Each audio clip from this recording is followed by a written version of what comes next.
para finalizar el día de hoy vamos a presentar el módulo de elaboración de diagnósticos. Bueno, mi nombre es Javier Contreras, soy sociólogo y trabajo en el Observatorio de Seguridad Humana. Elaboración de diagnósticos para, agradeciendo el contexto que dio Carlos sobre prevención, vamos a una primera etapa de una implementación. El índice de contenidos, priorización, fuentes de información, diagnóstico, gestión de información, obstaculizadores y aprendizajes, desafíos y síntesis. ¿Por qué desarrollar un diagnóstico? Tenemos que entender que la implementación de una estrategia de seguridad debe estar fundamentada en no solo en una visión, que también es importante, sino que en evidencia también. Entonces, es muy importante el desarrollo de un diagnóstico como fundamento para el despliegue y una implementación de esa estrategia. ¿Por qué es fundamental? Porque no tiene que ser entendida como un proceso más o como un fin en sí mismo, un diagnóstico, sino que como una fundamentación, como un elemento que va a permitir realizar cambios en esa planificación inicial, va a justificar el porqué de una focalización en determinados delitos, determinadas violencias, determinados territorios. Entonces no hay que pensar que los diagnósticos, que hay que hacer un diagnóstico porque está bien hacer un diagnóstico, los libros dicen, la evidencia dice, la experiencia dice que hay que hacer un diagnóstico, sino que el diagnóstico... Sí, estoy en pantalla completa. No se ve la pantalla completa. Un momento que... Javier, hola, ¿Sí? disculpa, es que se ve tu pantalla compartida con la configuración de la próxima diapositiva. A ver, voy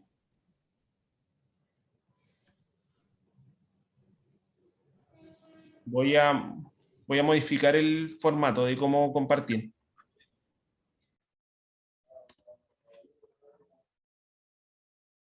Porque ahí se ve...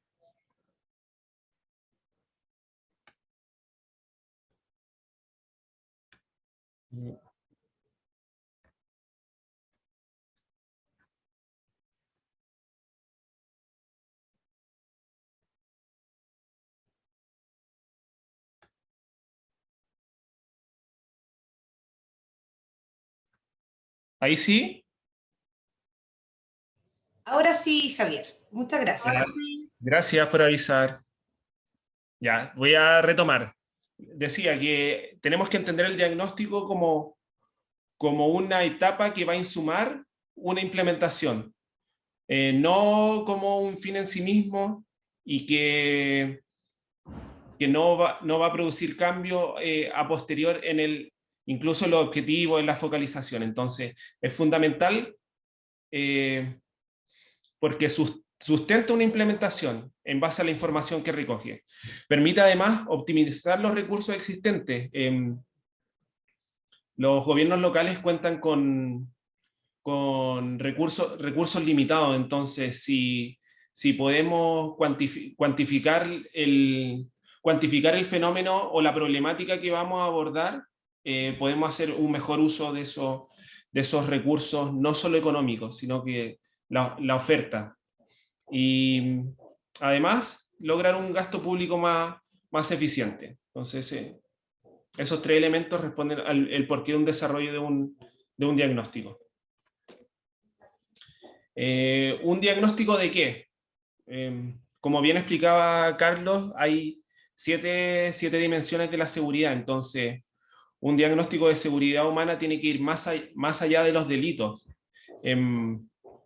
Tiene que considerar las violencias, porque solo así es posible abordar la seguridad con un enfoque humano.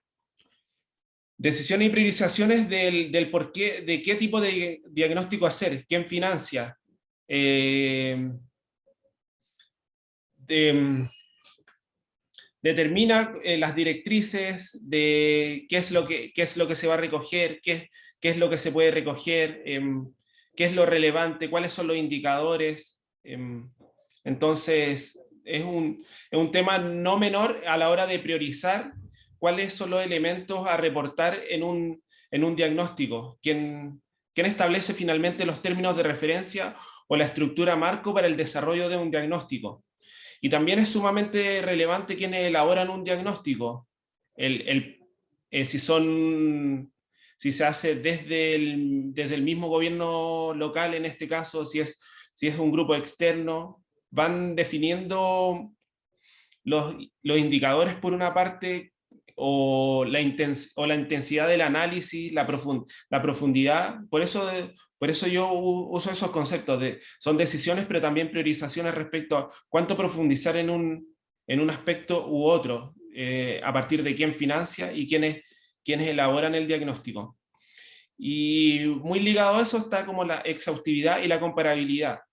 Eh, un, a nosotros nos pasa que si es gobierno central quien financia o quien establece los términos de referencia, se preocupa mucho de la comparabilidad, tanto municipio, diferentes escalas, pero también a la misma escala. Es decir, compárese con las comunas de su alrededor, compare sus tasas versus lo que está en la provincia, lo que está en la región, y lo que está a nivel país. Entonces, ¿quién financia, quién elabora? Sí da ciertas directrices respecto a esa comparabilidad y exhaustividad. En cambio, si es otro actor quien financia y es otro actor quien elabora, la exhaustividad es distinta. Puede ser de que si se hace un desarrollo por parte del propio equipo, el nivel de análisis va a estar pensado en la comparabilidad, pero entre un territorio, un macrosector en Peñalolén versus otro. No tanto, es igual de importante tener la comparabilidad en esos distintos territorios. Me refiero al país, a la ciudad, a la región, pero para un gobierno local es tanto o más relevante poder ver esa comparabilidad en territorios más pequeños, micro barrial. Escuchaba al director Jorge Amador que hablaba de las cuadras. Entonces tener esa información a nivel de cuadras o a nivel micro es tanto más relevante que esa distinción, esa comparabilidad entre comunas y entre el país y la comuna. Y la exhaustividad, si ya, ya la, ya los enfoques de género, los enfoques de derecho están muy presentes.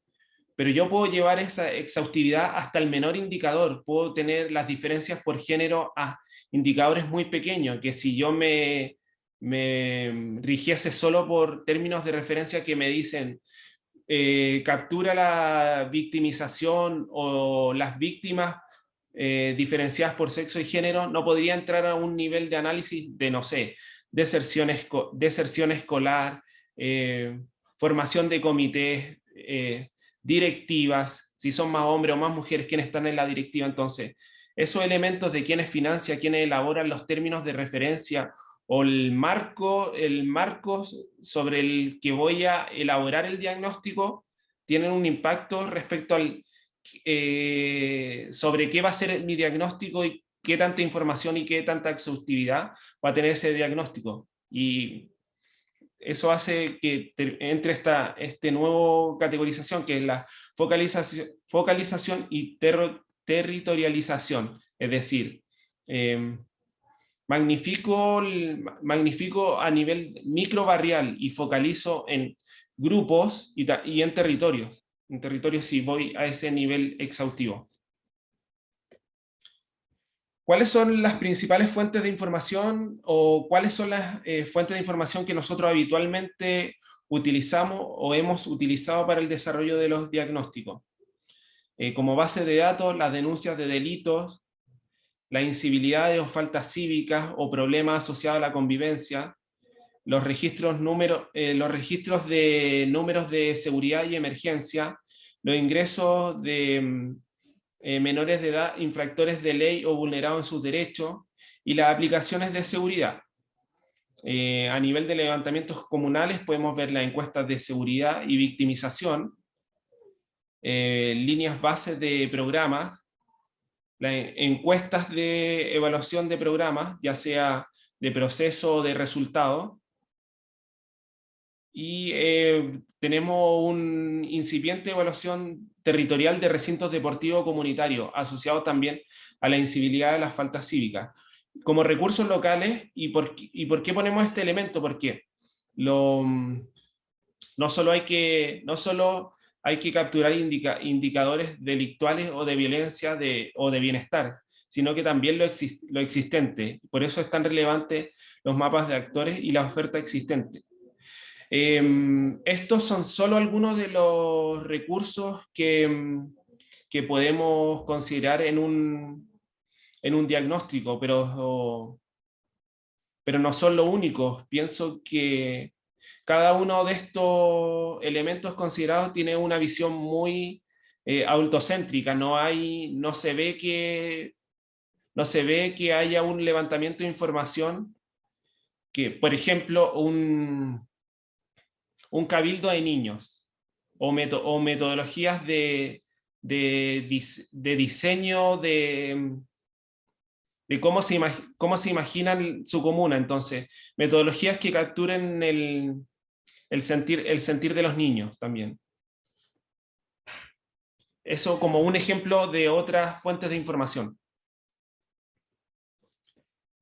Ya en el levantamiento de la información o la gestión de información, ya en el proceso de diagnóstico, ¿qué elementos son importantes a considerar? O algunas ideas que nosotros hemos ido recogiendo a lo largo de los años. Que es un proceso que recoge lo existente, un diagnóstico. No hay que partir desde cero, aun cuando sea un nuevo diagnóstico y no solamente una actualización. Hay que pensar que es un proceso que no parte desde cero.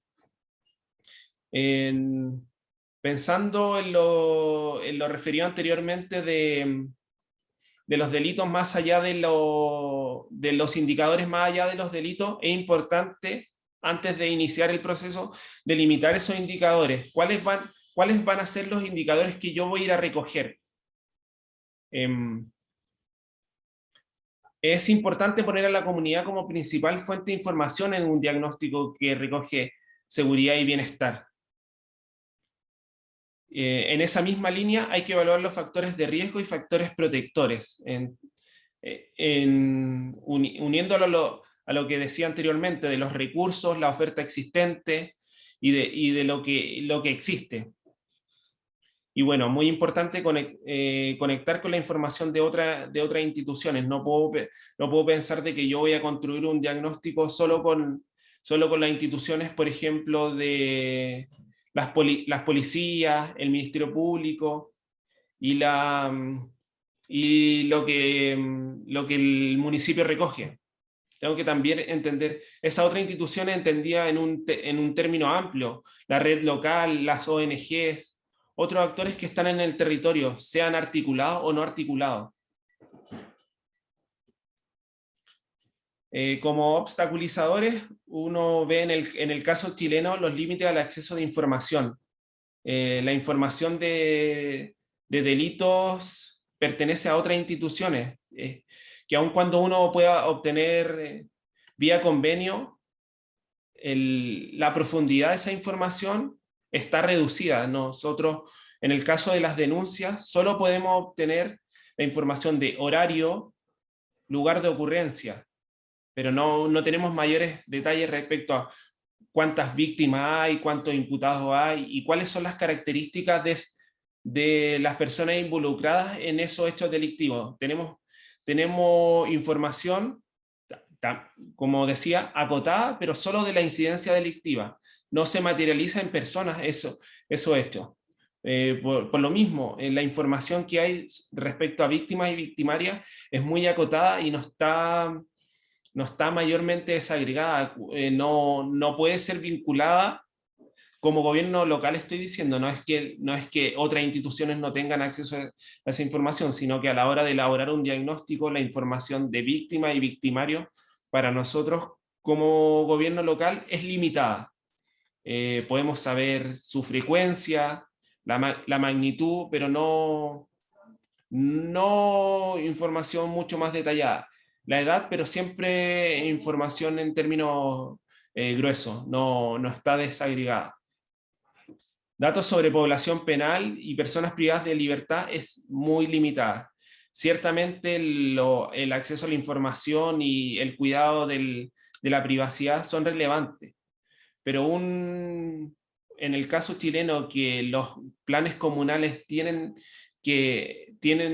obligan a los municipios a realizar acciones en prevención, entendía la prevención, la reinserción como prevención terciaria, no contar con esta información limita las posibilidades de desarrollo de una estrategia que considere una oferta adecuada a la magnitud y a la especificidad de esa población.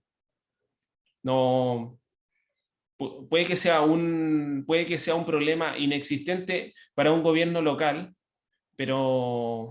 y eso implica que esa oferta pueda ser muy reducida, muy localizada, pero sin tener información suficiente, se hace imposible el desarrollo de una oferta, una estrategia en esa línea. Y bueno, las restricciones a partir desde dónde se realiza el diagnóstico. Pareciera ser que son los términos de referencia a veces unos chalecos de fuerza, que la limitante está en el sentido de que establece prioridades que no necesariamente tienen mucho que ver con el territorio. Entonces, establece prioridades o énfasis que están en niveles diferentes en cada territorio. Como aprendizaje, la incivilidad es, bueno, las faltas cívicas o situaciones que afectan la convivencia son tanto más relevantes que los delitos como elementos vinculados a la inseguridad. Muchas veces nos pasó en la encuesta que las incivilidades, como el consumo de alcohol en la vía pública, generaban tanto o más temor que balaceras, fuegos artificiales o robos. Entonces, eso implica que son situaciones que de partida ocurren con una mayor frecuencia en los barrios y son causantes de mayor temor.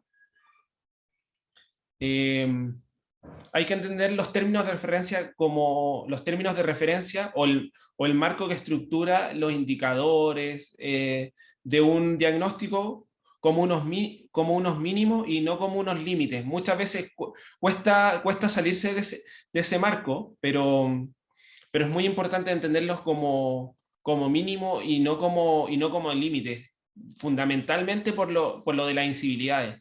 Las incivilidades muchas veces no están visibilizadas como un indicador. Pasa también de que son fenómenos que aun cuando se están expandiendo, no en todos los territorios están presentes. Cada vez más en Chile están más presentes, pero no es así en todos los... No son causantes de temor en todos los territorios. Muy importante establecer una periodicidad en los diagnósticos y en sus actualizaciones y el proceso que va a demorar, porque muchas veces uno está constantemente haciendo diagnósticos y el proceso es muy dinámico. No puedo dedicarle 8 meses a un diagnóstico y una implementación de 3 meses. Entonces, estoy poniendo un ejemplo azaroso. Podría haber dicho 4 meses y 6 meses. No quiere decir que esté mal hacer 8 meses y 4 meses de implementación, pero sí definir los tiempos que voy a destinar a desarrollar un diagnóstico. No tiene sentido estar tanto tiempo dedicando a un diagnóstico o tantas energías dedicadas al diagnóstico y quedarme sin fuerza para el desarrollo, para la implementación, para el despliegue de una estrategia. Y también es importante que los diagnósticos sean constantemente actualizados. Si no hay posibilidad de realizar un nuevo diagnóstico, sí contar con información actualizada de los mismos. Como desafío, lograr un registro estándar de los delitos por las distintas instituciones. Las policías, el Ministerio Público y la municipalidad registran de manera diferente los delitos, siendo que hay un marco regulatorio, hay leyes que definen determinado delito. Entonces, ciertamente las investigaciones pueden llevar a que un delito tipificado de cierta manera en otro punto, o avanzar la investigación, decante en otro delito. Pero sí, un mismo hecho no debiese ser categorizado de manera diferente.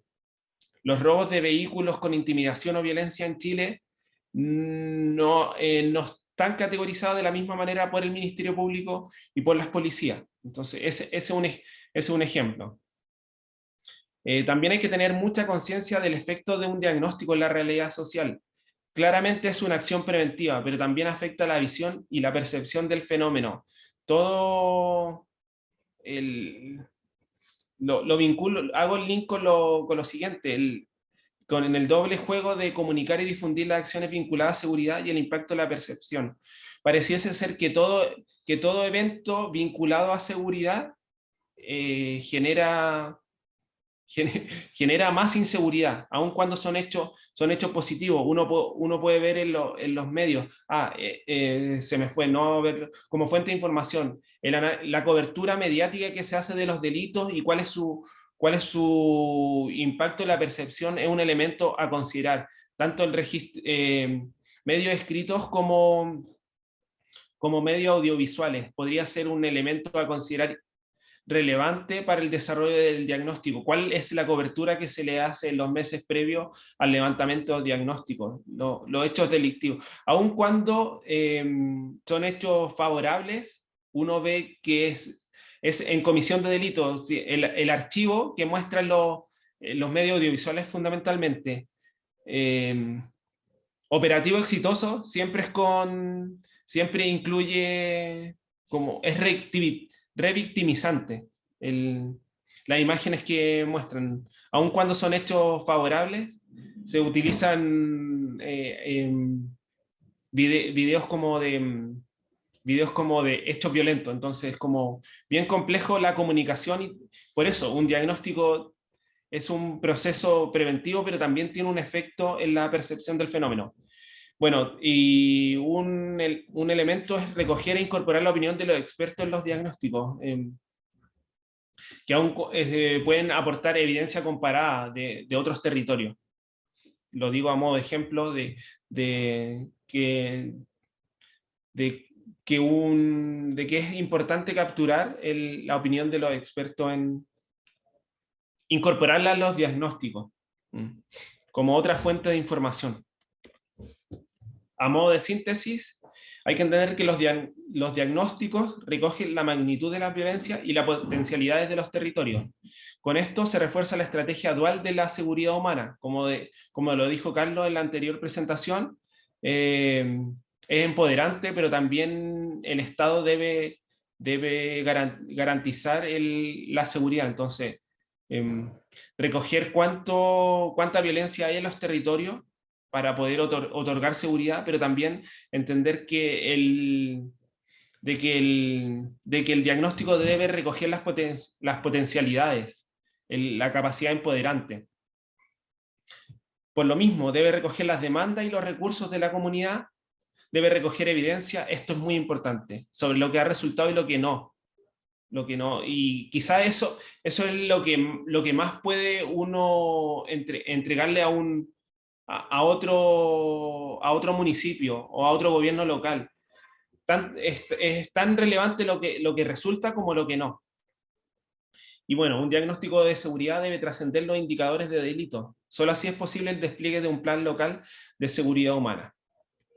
Y para finalizar, que es lo que, no, lo que hemos recogido del último proceso de diagnóstico, tanto con la encuesta de seguridad como con la actualización diagnóstica terminada hace un par de semanas, es que la brecha comunitaria no es solo entre percepción de inseguridad y victimización, sino también respecto a las expectativas y a las respuestas consideradas insuficientes de parte de las instituciones. Muchas veces la gente cree que el municipio hace menos, pero olvida que hay restricciones, no solo presupuestarias, sino también legales. Entonces, la brecha que hay entre la comunidad no es solo entre lo que se percibe y la real victimización, o victimización objetiva, sino también respecto a la expectativa y respecto a qué esperan a qué esperan y qué es lo que efectivamente pueden hacer las diferentes instituciones. Muchas gracias.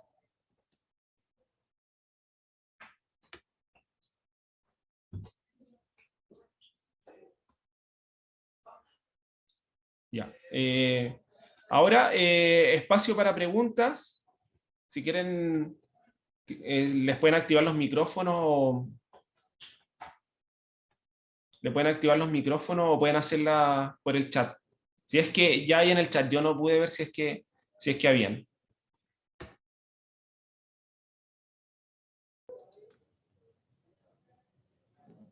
Muchas gracias, Javier. No, no hay preguntas en el chat, pero tal vez puedan ir a donde dice reacciones y les puede aparecer, en el caso mío no me aparece, pero parece levantar la mano si necesitan realizar alguna intervención. Ahí están levantando la mano.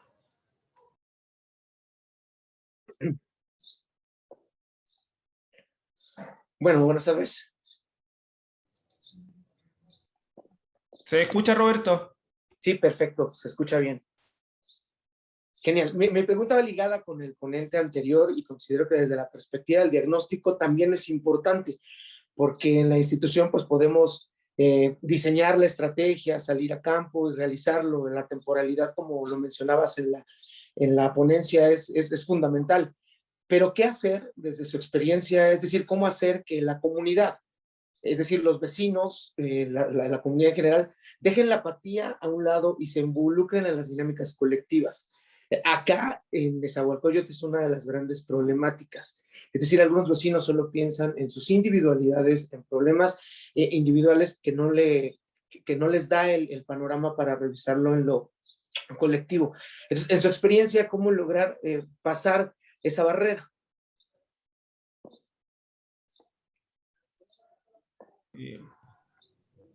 Si no hay otra pregunta, respondo al tiro. O respondo de inmediato.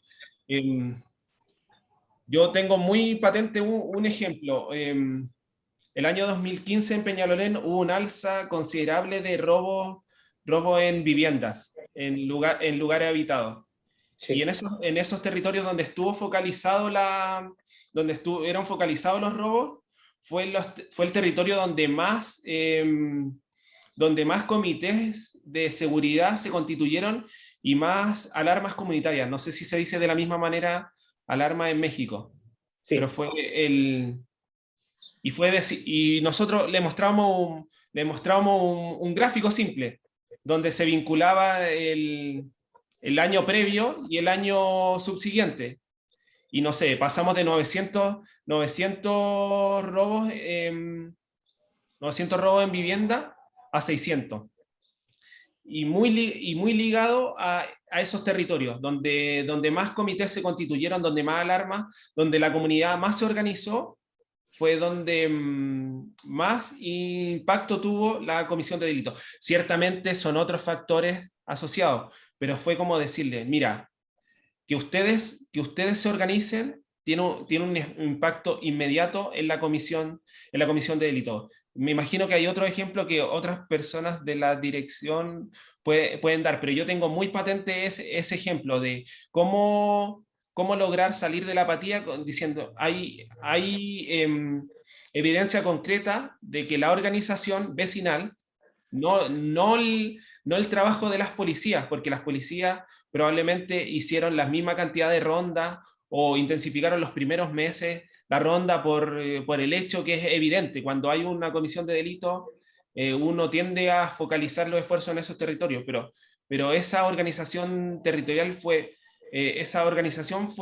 generó un efecto de más largo plazo. Ya no hemos vuelto a eso, no hemos vuelto a esos índices. Se han mantenido los indicadores de robo de vivienda en los índices generados a partir de esa constitución, de esa organización vecinal. Tengo ese ejemplo como muy patente de decir, hay un efecto inmediato de la organización de dejar la apatía en la comisión de delito. Excelente, el modelo es genial porque la cuantificación te va a hacer mejorar muchísimo, ¿no? Lo que se puede contabilizar se puede perfeccionar. Y con respecto al diagnóstico y a esta comparativa anual, como tú la mencionas, sí es cierto, en esa tenemos este modelo de redes vecinales de seguridad por cuadra, donde el diagnóstico es día a día y se puede cuantificar aún mejor con esa sensación de confianza. Y para realizar el diagnóstico precisamente está la operatividad con la policía de proximidad, más especialistas de prevención del delito, y la cuadra en general revisando situaciones particulares. Entonces, agradezco tu respuesta y considero que vamos en muy buen camino. La operatividad con este diagnóstico que sí o sí se necesita.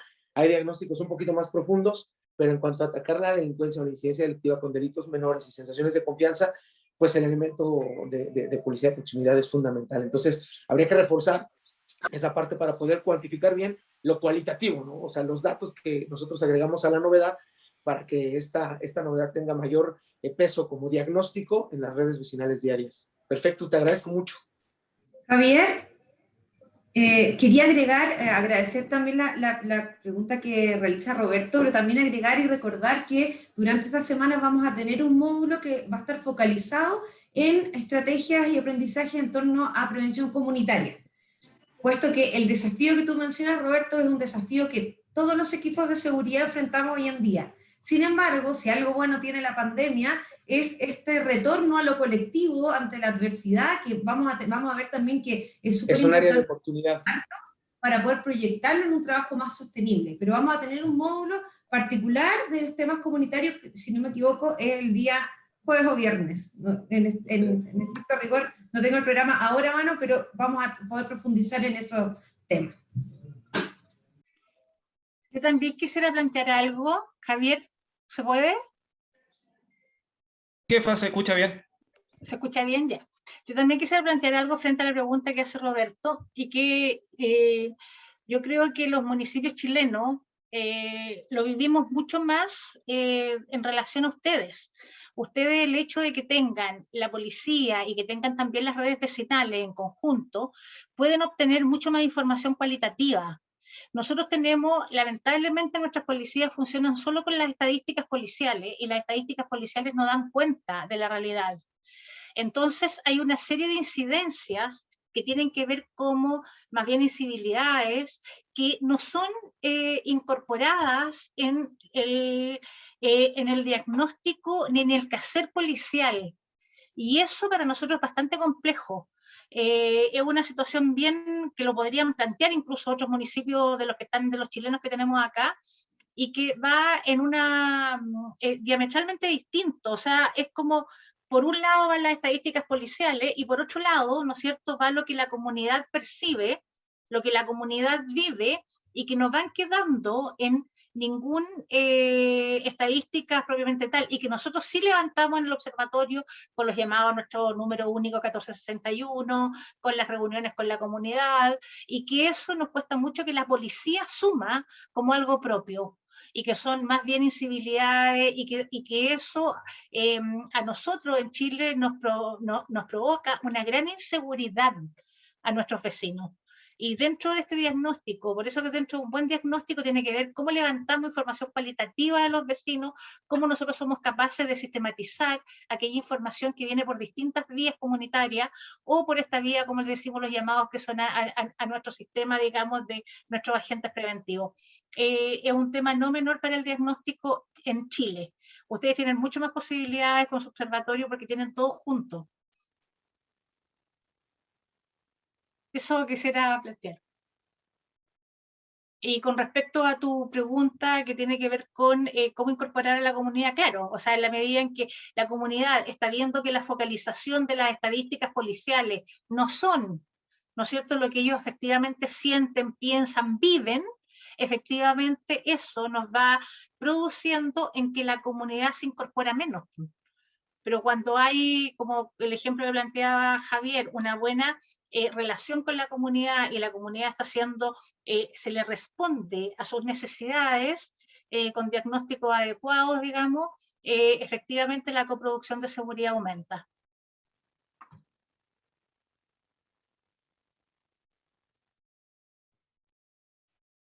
Hay una pregunta de Vicente Ramírez García que dice, me gustaría conocer cómo están integrados los comités de ciudadanos y cómo operan. No sé si quieren que la responda yo o esperamos a la Yo creo que esa pregunta de alguna manera va a ser abordada y profundizada en un módulo, en el módulo que les señalaba, donde vamos a poder hacer un doble clic en la organización vecinal en torno a la seguridad acá en el modelo Peñalolén. Sin embargo, tal vez uno podría adelantar que, claro, que en el fondo no solamente existen comités de seguridad, hay otros organismos vivos de la ciudadanía yo creo que el foco está puesto en cómo articular ese tejido social más allá de la forma que tenga, porque la crisis institucional también le toca a las organizaciones. Entonces también hay una tendencia a la baja de la constitución de organizaciones formales, por lo tanto, estamos también nosotros como con nuestras antenitas bien atentos a las nuevas formas de organización. Pero vamos a ir viendo ese tema en lo que más adelante compete al programa de nuestro encuentro.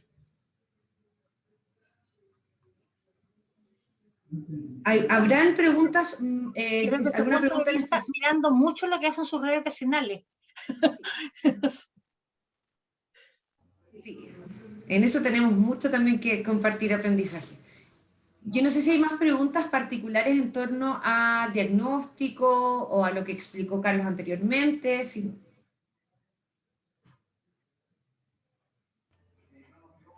Ricardo tiene la mano levantada. Sí, gracias y gracias por la presentación.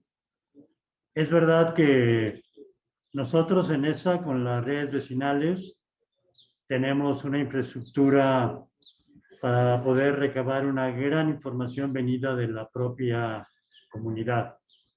Pero me parece muy importante de lo que señalan en la presentación, que toda esta información debemos de ser capaces de transformarla en la base de nuevas estrategias.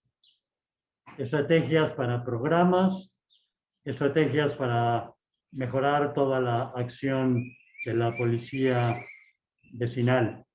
Y creo que cómo transformar la información en estrategias es para nosotros un reto y me parece muy importante el haber señalado ese aspecto en su presentación. Gracias. Muchas gracias, Ricardo, por el comentario. Sí, es fundamental lo que dice.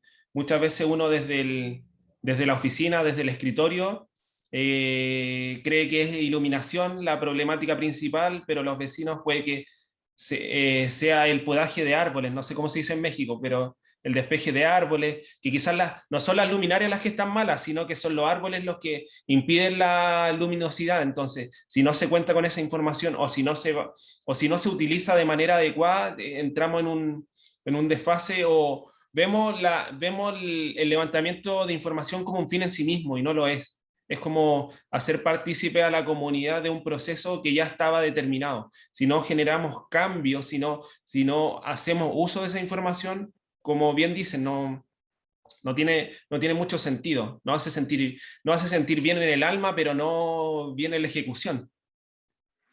Javier,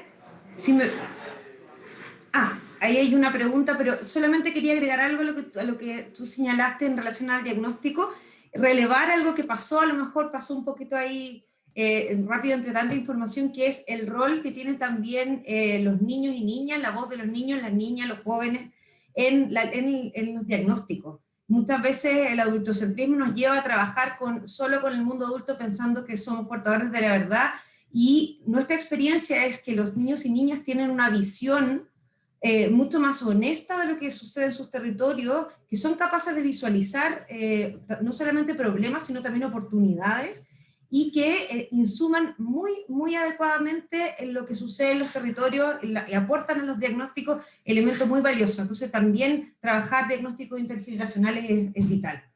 Eso quería agregar, Javi. Hay otras preguntas.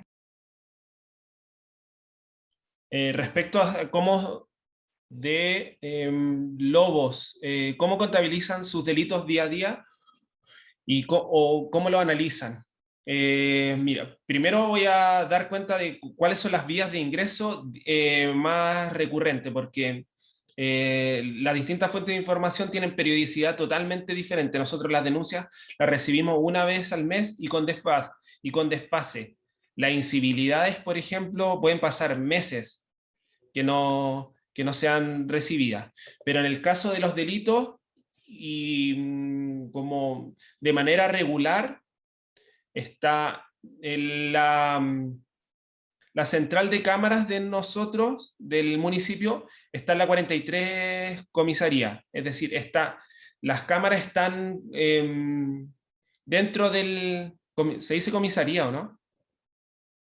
Pero se entiende cuando quiero un destacamento policial. Está dentro del destacamento De la estación de policía. de la estación, está al interior de la estación de policía.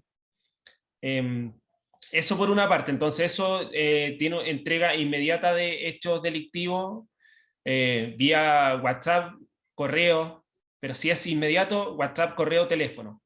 Después pasa a un posterior registro, pero en el caso de los casos policiales, que es las aprehensiones o las denuncias a carabineros, eso tiene una periodicidad semanal. Nosotros obtenemos esa información semana a semana, no la tenemos a diario y tampoco la tenemos desagregada, pero sí tenemos la vía de ingreso del 1460, el número de emergencia y seguridad. Eso es de manera inmediata, además de el equipo de respuesta, el equipo comunitario que también tiene su vía de ingreso o por aplicaciones, aun cuando el principal registro es a través del número telefónico, que tiene la inmediatez y el volumen. Creo haber respondido tu pregunta, Lobos. Voy a subir un poquito con las preguntas.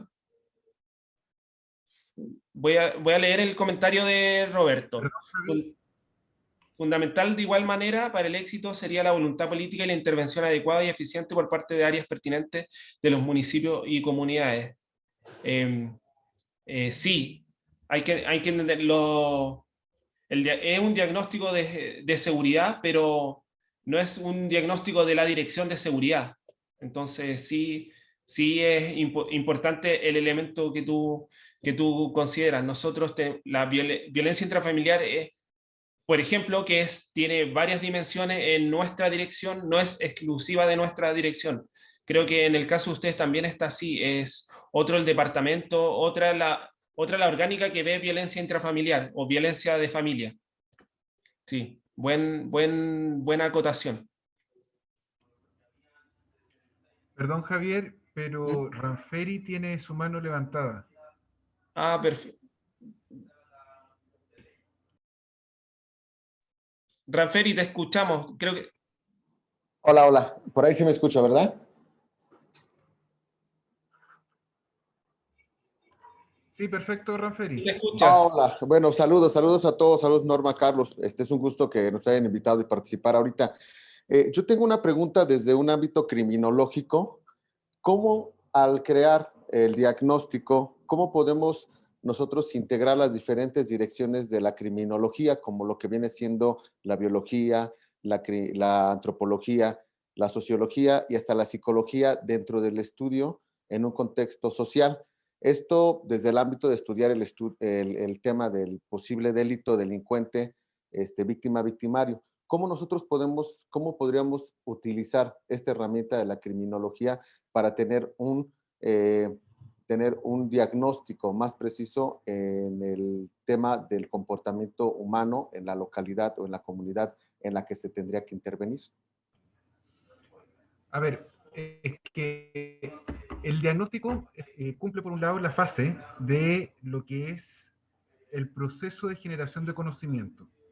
Esto es como una pirámide en donde nosotros a la base lo que tenemos es una cantidad de datos y antecedentes importantes que por medio del análisis los vamos a convertir en información y también por medio de la reflexión los vamos a convertir en conocimiento.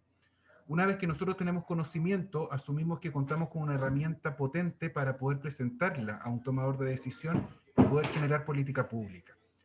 Ahora, vinculando eso con la teoría criminal, es importante establecer que cuando la teoría criminológica se establece, se asume como una explicación de algo.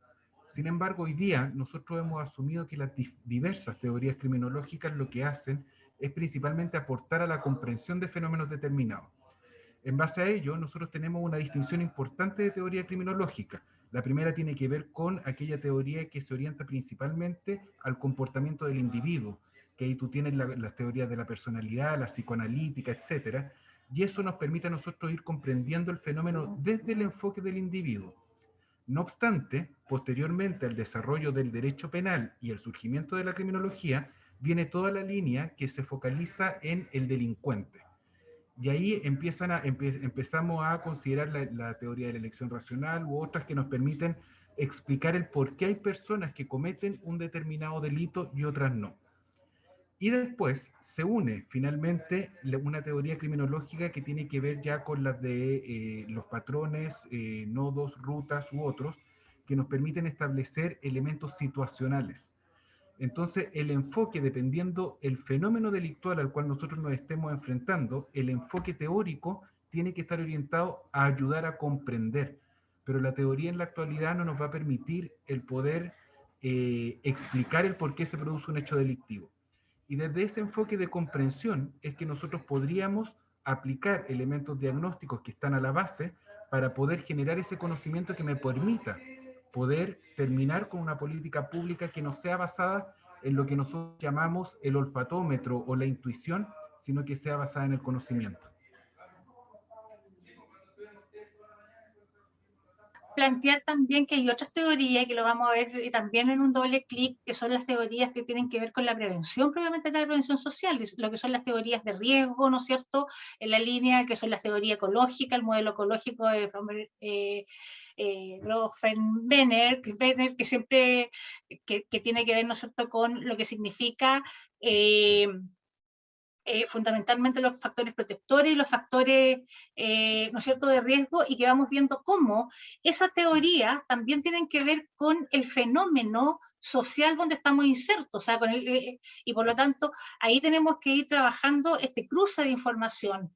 Yo creo que es muy importante lo que plantea el Carlos, o sea, esta cuestión, la información, el dato es para que nosotros creemos información, conocimiento, podamos tomar determinadas acciones en la política pública. O sea, nosotros hoy día trabajamos directamente con la comunidad y tomamos decisiones día a día. O sea, si implementamos o no implementamos un programa, si tiene o no tiene sentido, si vamos a lograr o no lograr, qué sé yo, reducir el delito, o si vamos a fomentar precisamente la seguridad de las personas, tanto en lo que tiene que ver con la percepción de seguridad o lo que tiene que ver con las multicausalidades. O sea, recordemos que el fenómeno de la seguridad es multicausal. Entonces, cuando incidimos en las multicausalidades, también eso es muy importante, y por lo tanto las decisiones que tomamos son tienen que estar fundamentadas y tienen que tener evidencia, y por eso que los diagnósticos son tan importantes, y eso se cruzan, digamos, con las diversas teorías, pero no podemos centrar solo en la teoría. Yo creo que ahí hay un tema como, esta persona tiene determinadas características, por lo tanto, cabe en esta teoría criminológica, y es bastante más complejo que eso. La multicausalidad de la inseguridad o de la seguridad es mucho más compleja. Yo creo que en la medida que vayan pasando los días, digamos, lo vamos a poder ir analizando y viendo. Pero lo importante hoy día, ¿no es cierto? Yo creo que Javier ahí tiene que cerrar con el tema de cuál es la importancia, los elementos claves para tener un diagnóstico adecuado, y considerar, yo también consideraría lo que dice la Vivi, y confrontar muchas veces ¿no es cierto?, los distintos grupos etarios y sociales frente a un determinado fenómeno. No es lo mismo la inseguridad que sienten las mujeres, la inseguridad que sienten los hombres. Y eso, ¿no es cierto?, ustedes viven una situación bien compleja en México en ese aspecto, por lo tanto también algo que hay que considerar.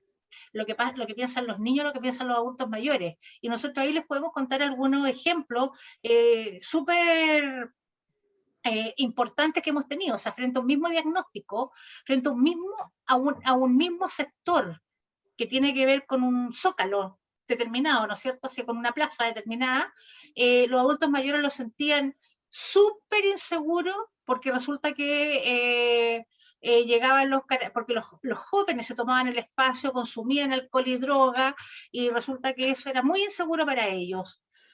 Y sin embargo, cuando uno le pregunta a los jóvenes lo consideran un lugar súper seguro para ellos, porque resulta que ellos estaba diseñado de tal forma que ellos podían ver cuando venía la policía y por lo tanto podían arrancar a tiempo. Entonces, son un mismo espacio considerado inseguro para unos y seguro para otros. Entonces, por lo tanto, hay que considerar los distintos grupos etarios, hay que considerar los distintos grupos sociales para poder, ¿no es cierto?, levantar un diagnóstico adecuado en una comunidad. Eso es lo que yo le quería poner, ese ejemplo súper concreto que es así como contradictorio cuando le dicen, para estos son inseguros y para los otros son seguros. El mismo espacio.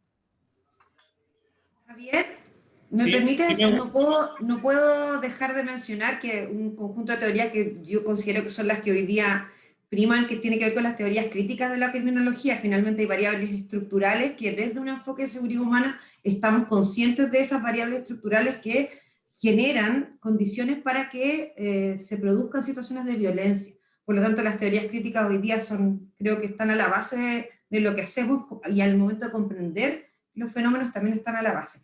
Hay muchas preguntas, Javi, que tienen que ver con el modelo de Peñalolén, que es algo que vamos a ver mañana, lo que tiene que ver con el uso de las tecnologías, con el trabajo de atención a víctimas. Hay varias preguntas que de alguna manera se van a responder el día de mañana. Yo no sé, Carlos, Javier, si las vamos a dejar pendientes o...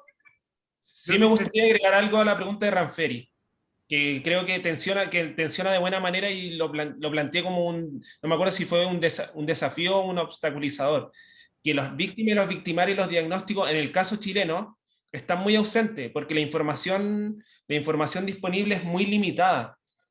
La posibilidad nosotros manejamos mucho incidencia delictiva, pero no sabemos cuántos son los involucrados, entonces me pareció súper relevante para tensionar, si nosotros eso necesitamos, mayor información, tenemos poca información de población penal, pero de victimarios es escasa, incluso de menores de edad nos cuesta mucho conseguirla, entonces es un buen elemento. Ya después pasar al análisis de esa información, fundamental, pero estamos en un paso previo de que aún tenemos muchas dificultades para conseguir información respecto a victimarios, en el caso chileno. Perdón, Javier, yo sé que está súper interesante la discusión y ya tendríamos que haber cerrado hace unos minutos, pero veo que Arturo Arango está hace un buen rato con la mano levantada y me gustaría con él poder ya cerrar este bloque. Arturo, por favor, te oímos. Hola, buenas tardes a Chile y buenas tardes a todos los compañeros.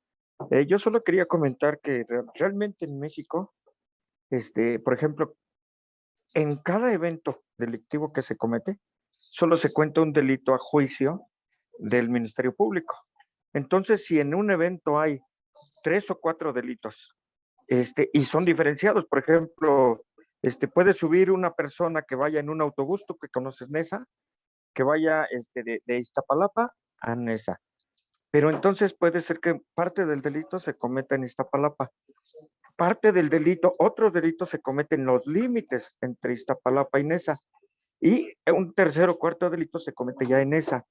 Y además uno de los delitos puede ser federal, 2 del fuero común.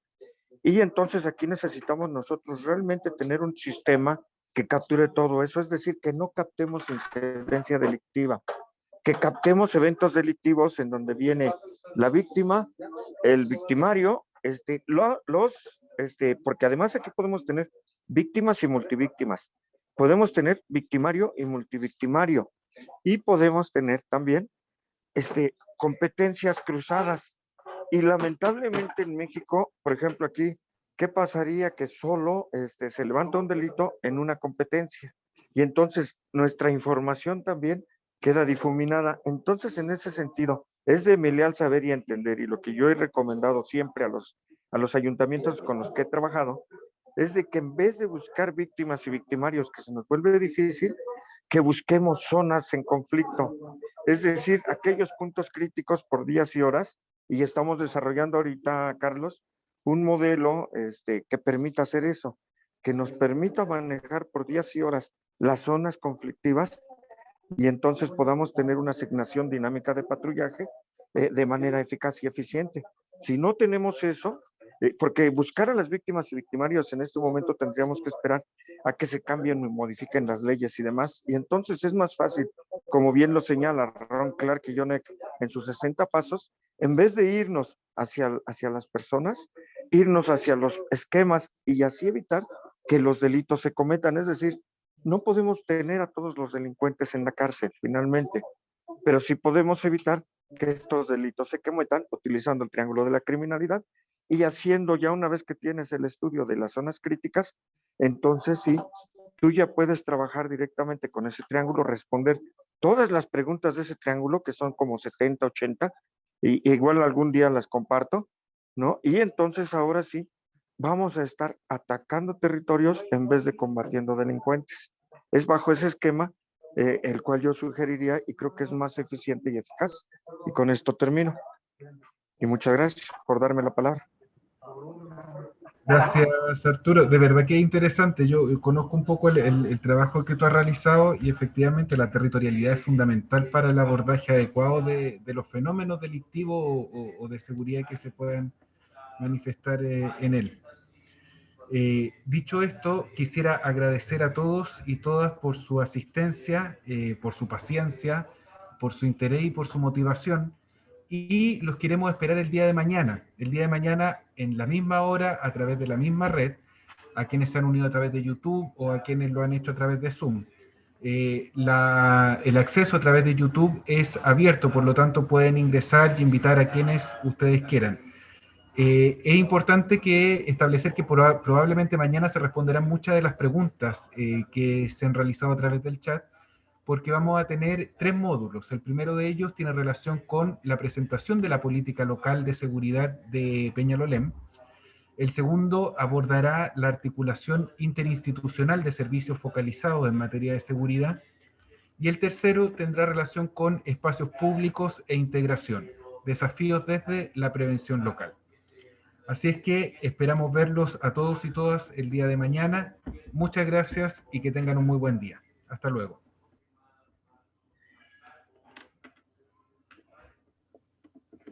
Hasta luego, nos vemos mañana. Hasta luego.